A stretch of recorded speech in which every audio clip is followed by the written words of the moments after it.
Hi, folks. This is Don Meissner with the North Country Fishing Report. You know, in our area, we have some really, really big northern pike. And my buddy Rust, who you've heard so often on the radio, and his friend Melissa have lately tangled with some monster northern pike. They've not only tangled with them, they've caught them. And I got to tell you, I believe these fish were upwards of 20 pounds. Now, that sounds like I'm telling a story, and I am, but I'm telling you a true story. And I think in most of our waters, a 20-pound northern pike is very, very, very rare. But they found an area that it seems where the fish have become very healthy. They've grown to these big sizes.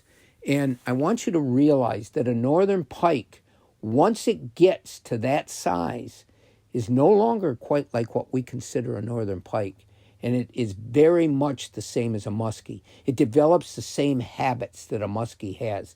And you got to remember, when you're that big, in that world, on that water world, you rule. You are the top of the chain.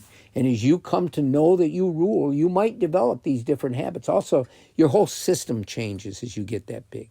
And northern pike, once they get that big, they don't feed all the time. They don't spend all their time eating little stuff. They may wait and feed only every third day or something, and then they won't waste their time on something little. They'll wait for something bigger that seems like a full meal to them. And again, I say words like seems like or thinking, but they might. They might process this in a very similar way to us thinking. But the fact that we have such big pike in some areas really offers a lunker, a trophy type of fishery that I don't think exists many places south of the Canadian border. This is pretty special, and we do have it here. So what do you use? In the case of Rust and Melissa, they're catching most of their fish on a spinnerbait. And right now, this time of the year with it cold, the fish are more aggressive, more active. In the summertime, they'll go much deeper. They won't feed as often, but right now is a great time. One final thought.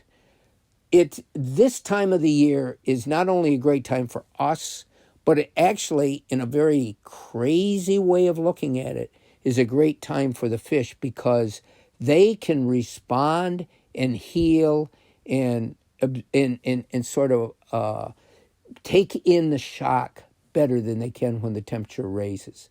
As the temperature goes up, their ability to ward off shock and infection and so forth decreases. So right now, if we catch a big fish and we can return it to the water, it has a much better chance of surviving than it will once the water temperatures get really warm. Until next time, folks, this is Don Meissner with the North Country Fishing Report.